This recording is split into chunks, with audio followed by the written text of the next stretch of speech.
Hi, I'm Chris, and I'm a self-sufficient gardener. In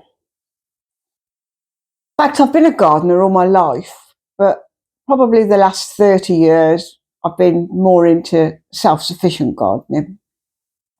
And this year, I've come to realise that I've got a head full of knowledge and I need to start sharing it. So here I am, offering you the chance to get some of the knowledge out of my head. So, like I said, I've been gardening for 30 years and some of my ways are quite unconventional, but who cares if they're unconventional or not, as long as they're delivering the produce. It doesn't really matter, does it?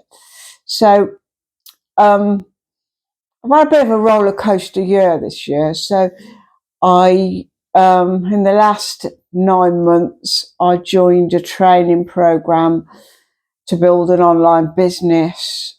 I've built 2 online businesses, and now I'm just finishing writing my first book, which is a gardening book. But having said that, when I've written the book, I realise that there is no way I can put the contents of my head in a book. You just can't. Some of the things you need to do a video, you need to do a drawing, and there's just no way that I could get all my knowledge in a book. So I decided what I need to do is start giving it away. So there we go. So here we've got some of the bits and pieces I got off the gardener today. This is a pumpkin. That's the Turk's turban. Turk's turban are really good eating pumpkins, and I've got a really good recipe for pumpkin cake as well. You can have that as well. I'll bob you that as well. But pumpkins, they're really hard to peel, and so you don't actually peel them up. What I do with them is just bung them in the oven like they are, and then sort them out when they're cooked. And when they're cooked, it's just easy to get the flesh out of the peel and do what you want with it. So, and like I said, I've got a really good recipe for pumpkin cake. I've got red cabbage for tea, spiced red cabbage for tea. That's an amazing recipe as well, spiced red cabbage. It's a good Christmas recipe, that is. That's what we got tonight, spiced red cabbage. What else have I got? I've got green beans. That's the tail end. This is the tail end of the green beans. We've had loads of green beans, but there's still quite a few left, but this is the tail end of them. And the last one's what's left on the thing now. I'll probably just leave them on and then get the beans out of the pods and eat them like that, because they tend to go a bit tough, don't they, when you get to the end of the season. Loads of parsley. That's easy to freeze, so freeze that. Coming to the end of the tomatoes. These little tomatoes are I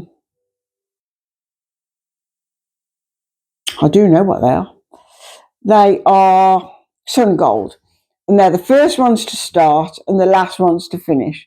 I was picking sun golds a week before Christmas last year, and yeah, and they just keep going and going and going, and they're really tasty.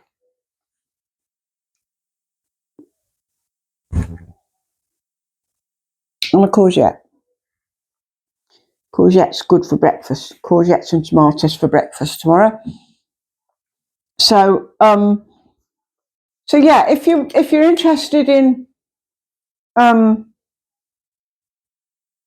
getting some of my knowledge out my head, so we'll start a newsletter thing and start putting stuff in the newsletter every week or whatever. So click the button and put your email address in, and we'll start from there. But like I said, I've got lots of unconventional ways that actually work and grow stuff really well. And I'll just, like I said, I've written a book, but there's no way I could get all my knowledge in the book. So there we go. And might even have not that that's got a lot to do with gardening, but I've what have I saw done today? Christmas pudding recipe, because it's time to make your Christmas pudding now as well, isn't it? So yeah, you can have that as well. But like I said, there's tons of stuff in my head which needs to, and the way that the world is at the moment, I think it's really important that we all know how to grow our own food, because goodness knows when it is actually going to be vital and important for us to be able to do that. So I think we need to be learning how to do it. Well, I think everybody needs to learn how to do it. And I think it needs to be passed on to the next generation. So that's my aim, to teach you how to do it, and hopefully you're going to pass it on to your next generation. And in the meantime, you're going to have loads of